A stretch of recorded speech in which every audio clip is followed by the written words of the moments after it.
Well, hello everybody, and welcome to a Halo Wars 1 alpha analysis video. And this is something that's really different from what I'm used to, but I'd love to show you how Halo Wars 1 used to look. It was such a different looking game compared to what we got in release.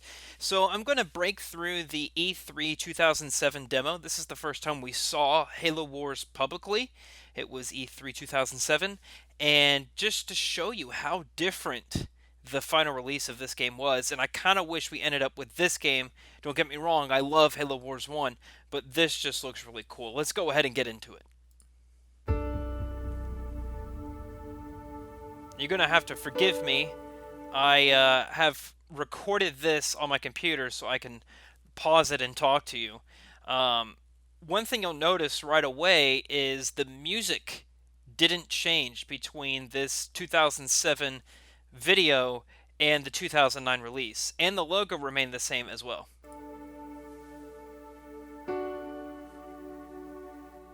Hello, my name is Graham Devine, lead designer on Halo Wars. I'm very excited to give you this early glimpse of the game. Halo Wars is set in the year 2531, right as the UNSC have retaken a planet called Harvest. We follow the adventures of a UNSC support vessel called Spirit of Fire. One crew member, the ship's AI Serena, will be helping me out today. Let's get to the demo.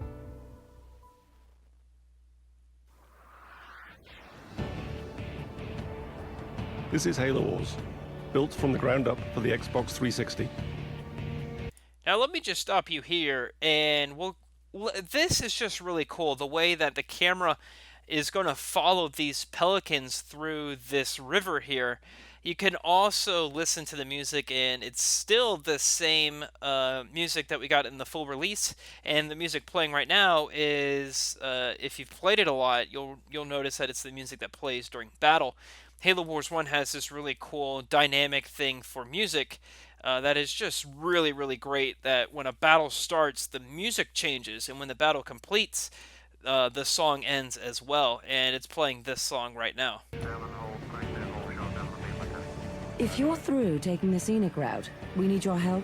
Yeah, get a move on, boys. We can see some Hawks here. So the Hawks did make it into the final game. And I just find this really interesting of this this cutscene in general. I think it's really neat. This isn't really something we see in the full release, so I wish something like this was kept in the game, but nonetheless, this is neat.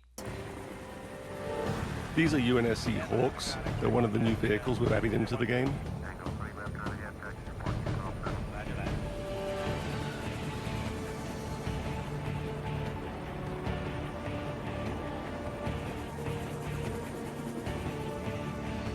Now we'll have to get a glimpse at this here. Now this is really cool. This looks nothing like the bases that we were used to in Halo Wars 1. You can see that there's two buildings here to the right that are pretty similar. He's going to go through and kind of show you what each of the buildings are, but it looks to be, they never explain this in full detail, but it looks to be that Halo Wars 1 supposedly had this free base building kind of design, which a lot of real-time strategy games do. He does go on to say that these are all buildings that you can create in the game, but he doesn't say that you can place them anywhere. So I don't know if these are particular pads like we see in Halo Wars 1, and you can build whatever building you want on there to make it look differently, or if you can actually place buildings wherever you want. Either way, this is a great base setup, and looking at these walls, I think maybe potentially walls would have been cool to see in Halo Wars as well. You kind of get a glimpse of this in maps like Labyrinth and even Fort Dean if you're on one of those sides. And you see it again too on Bedrock in Halo Wars 2. I really like this design. It's so neat. Drinking game. Take a shot every time I say the word neat.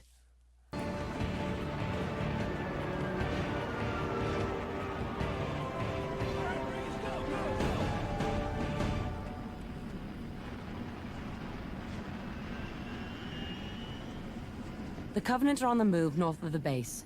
Why don't we go get a little firing practice in? So you can see this hood is slightly different than what we got in Halo Wars 1. It looks to be like your mini map changes a little bit. This is a little bit differently than the design we got in the full release. There's also your powers at Y, and A is to select. If you know from Halo Wars 1, actually up on the D-pad is how you use your powers, and Y is your Y ability for units. So for Marines and ODSTs, for example, that's the rocket ability. And for Scorpions, that's the canister shell, and the Wolverines, that's the volley ability. Almost every unit in Halo Wars 1 has a Y ability. You can see here that this is now the powers button. So the controls did change between this demo and final release. You can see that all units is still the left bumper, which is good to see. And up is actually how you create a group. And I don't think groups were supported in Halo Wars 1, so that looks to be something that was cut out. Also, flare is down. The flare in release was pushing down on the left stick, and it looks like your go-to remained the same. Before we go get some firing practice in, let's take a look around the base.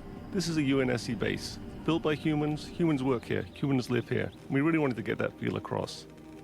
So here's some guys working on Warthogs. Isn't that cool? They have this kind of, even if it's a repeated animation, you can really get a glimpse of the detail here. There's mechanics working on a Warthog, there's some barrels here, and then there's tires. And part of me wonders if the reason why this was cut is because that they really emphasized the design of this part of the demo. And I do know a lot of E3 demos are kind of made up just for E3 and then it changes drastically after that. And of course, this is what happened here. But this is still really cool. Lots of extra wheels. This is a UNSC airpad. Now this is totally different than what we're used to. On this airpad, you can see there's hawks on the runway. There's some dude on the tarmac. This is just something completely different than what we're used to, and I really don't know how or if these hawks here move. I don't think they ever showed this in that demo. Some hawks hanging out on the runway. This is an example of a building that you can actually make in the game. In fact, all of these are buildings that you can make in the game. Some missile silos. Now, with these missile silos, he never goes into explaining what these are actually for. And I've often wondered what the purpose of these were. Was this so that the UNSC had some sort of like Tomahawk missile that you could call in the game? It would actually launch that missile out of the ground?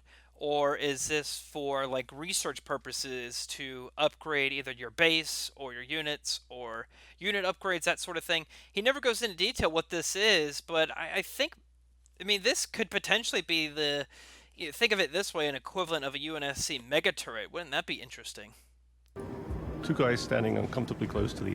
You can also see here on the edge that occasionally these turrets, there's three here, and they will rotate and move.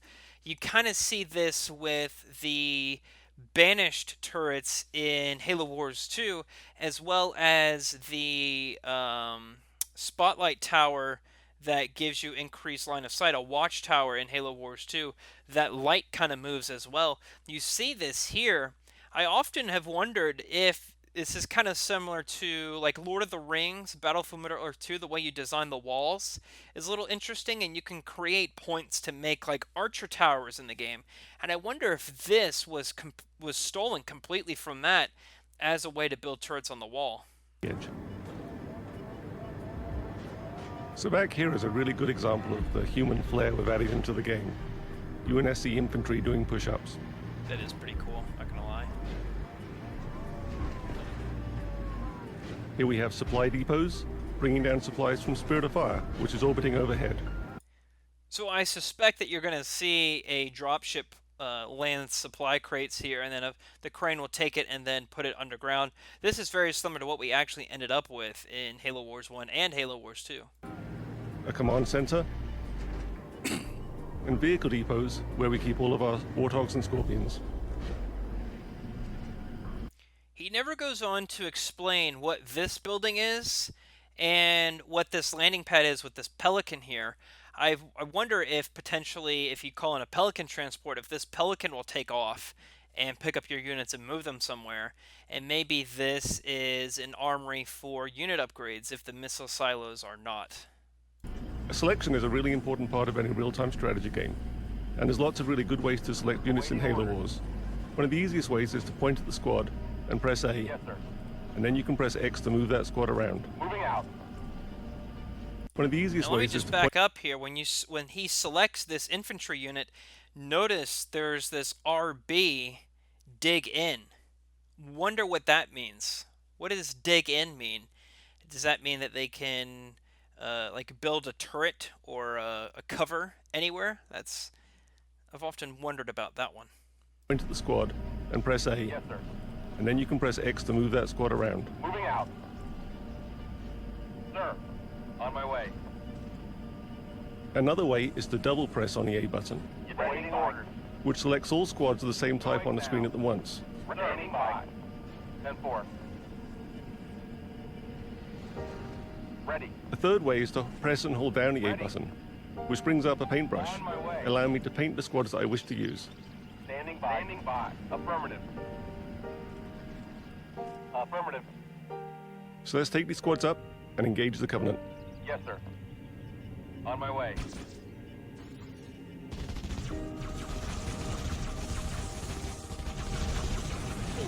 Why don't we get some Warthogs up here? Hope we hit some methane tanks. Those needles are chewing up our infantry. If you notice, some of these Marines are laying on the ground, kind of similar to the way that units take advantage or react to incoming fire in Company of Heroes. If a unit is under attack in Company of Heroes and they have no cover, they kind of lay on the ground to give themselves a more defensive bonus, I guess. And you can see that here. I don't know if that was intentional as a mechanic in the game or not, but it's here in the demo. We brought the wrong squad to the battle. Awaiting orders. Moving out. So let's jump back to our base. Using the D-pad, I can jump around the map very quickly. I can jump back to my base, back to my battles, and back to my armies. Selecting the vehicle depot, Now, let's look at this menu. This is the vehicle depot, all the units that you can build. There's going to be some things shown up here that's pretty different than what we're used to, and there's 4 vehicles here.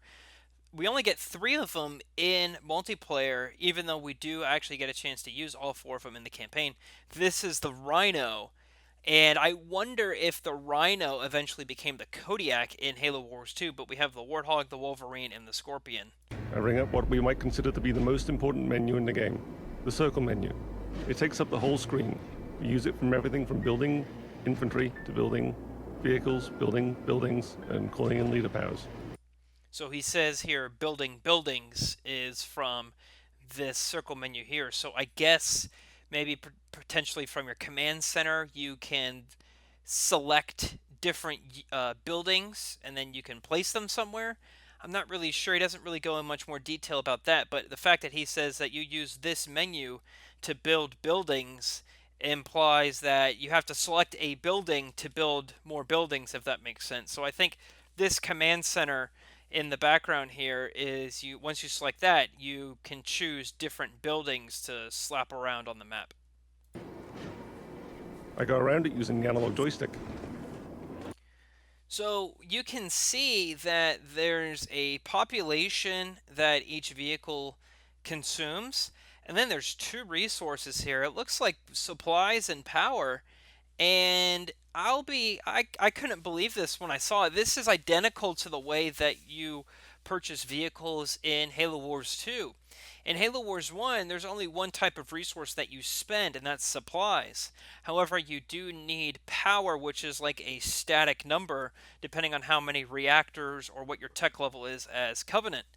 So, to see this in Halo Wars 1, I really kind of appreciate that potentially the Halo Wars 2 team came back and analyzed this and used this as the resources from the Halo Wars 1 E3 demo here. And if this is the case, you're going to have really huge pop numbers if a Rhino is taking up 40 population, 900 supplies, and 700 power. That's a lot in Halo Wars 2 terms. Coming over here, it's pretty interesting. It tells you the damage and defense of the vehicle. And I kind of really wish that this was in Halo Wars 2. You kind of get a description of the units in Halo Wars 1 when you hover over it, but we don't see anything of the stats in Halo Wars 1 or Halo Wars 2. And I think this would really help the community really understand how the dynamic of infantry supposed to beat air, air beats vehicles, and vehicles beat infantry kind of design of both these games. I think it really helped them understand this. So this is showing you that the Rhino does no damage to air, it does vehicle damage, infantry damage, and it does a ton to structures. So I really do think that this is an artillery vehicle. And this is just really interesting to me. I wish that this stayed in the game, or at least appeared in Halo Wars 2. And I can select any one of these vehicles here. Pressing A, I can make a Warthog. Warthog reporting. Warthogs are perhaps the most iconic vehicle from the Halo games. Everyone knows what a Warthog sounds like, looks like, feels like, drives like. So getting that right in Halo Wars was really important. Roger, head So we built a lot of physics into the engine, moving out. and it fishtails around, it moves, and it drives, just like a Warthog from the Halo games. And you'll see this in all the other vehicles we have too. So I'm going to build another Warthog here. Reporting for duty. Spark plugs firing. And let's go up and re-engage those Covenant. On my way. They won't even know what hit them. Give us an order. Affirmative. I'm doing much better this time. Engines slowing down. Moving out. Now if we back up here just a second, when he selects the Warthog, let me back up just a tad. When he starts moving right here, RB is the mine. So it looks like the right bumper is potentially what we get as the Y ability in Halo Wars 1. And instead of the ram, it's dropping mines. Isn't that interesting? We see mines appear as a Y ability for infantry in Halo Wars 2, but nothing of the sort in Halo Wars 1. So this is removed from the game entirely and then reappeared in Halo Wars 2. And it looks like they kind of dynamically just Another good way to drive take out the Covenant through is always to run over them. the Covenant here. You don't even need to do a special I'm ability getting for some that. real-time damage there on my Warthog.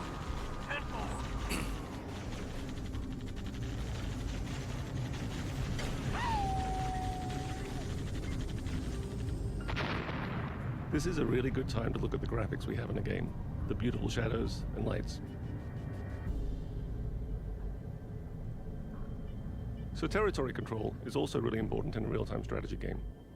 Whoa, boys. Picking up some big stuff in front of you. Reinforcements are on the way. That canyon might stop a lot of vehicles, but let's see what Warthogs can do there. Ready. On my way. That's pretty cool. Warthogs can gain strategic control of areas of the map that other vehicles can't get to. Reinforcements incoming. So here we have a much larger conflict between the Covenant and the UNSC. We have a lot of Covenant infantry, so we're going to have to bring... We can see here that there's more Marines taking cover behind downed Warthogs and Pelican gunships here.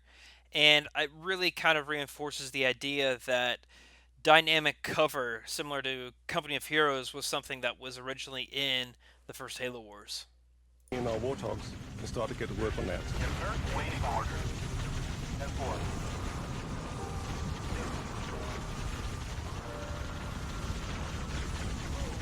Mission ready. Ready. The real problem here, though, isn't the infantry. It's the Banshees flying overhead. They're just chewing me up. I've got nothing shooting at them. My Warthogs are concentrating on the infantry, and my own infantry can shoot at the Banshees, but it's not really being very effective. I'm going to have to get some help.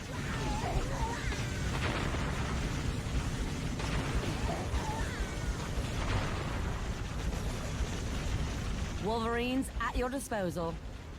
Wolverines are the UNSC anti-air vehicle. They're a really powerful anti-air unit. They'll be able to take care of those Banshees no problem at all. But I'm going to have to keep them protected on the ground. Ready to roll out.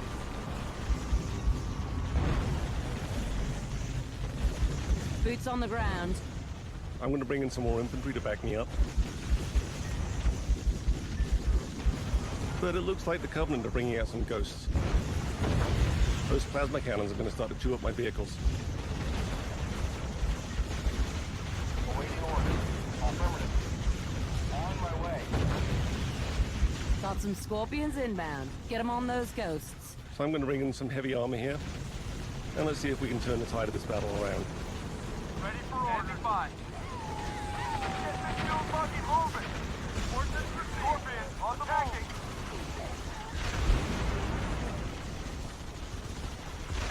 I don't think those ghosts are going to be a problem anymore. Let's go. Heading to attack forces.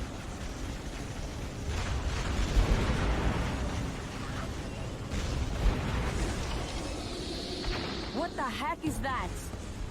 But the Covenant always have one more little trick. Now, once this Scarab comes into focus here, Well, look at this. this Doesn't is this new. thing just look horrendous?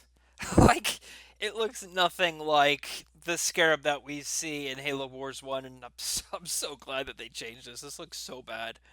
And scary. Ready for order. I'm going to select everything I have and get it to fire at that Scarab. Now, one thing, if you do notice, there's no health bars on anything, whether it's UNSC or Covenant units or vehicles or buildings. So I don't know how the health was implied here, but we don't see any of those on anything. I guess they were supposed to be added later.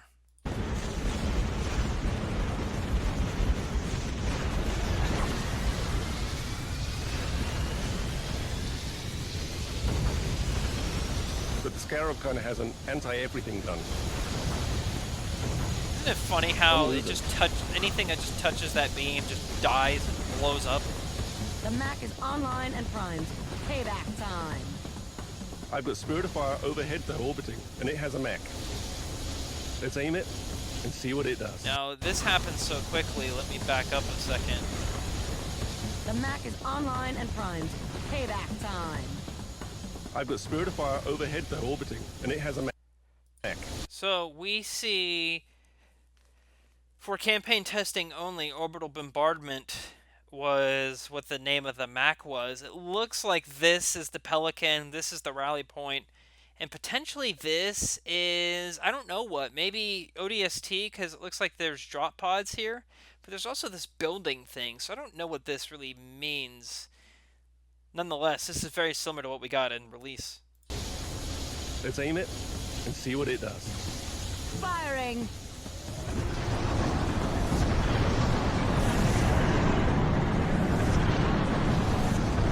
And you can see it shoots like 6 or 7 rounds, so maybe the Mac Blast is kind of similar to the scatter bomb that we got in Halo Wars 2.